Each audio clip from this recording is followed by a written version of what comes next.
We are removing this western white pine. We're going to rig everything out so as not to damage any of the properties on either side of the fence. And we're going to leave all the wood here cut to firewood lengths. All the branches are going to get hauled, chipped, and taken away.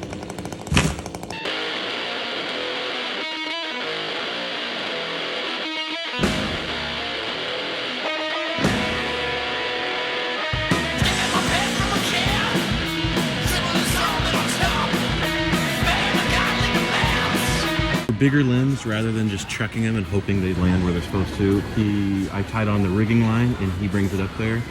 So he ties it on and he cuts it, and then he's able to hoist it down to me.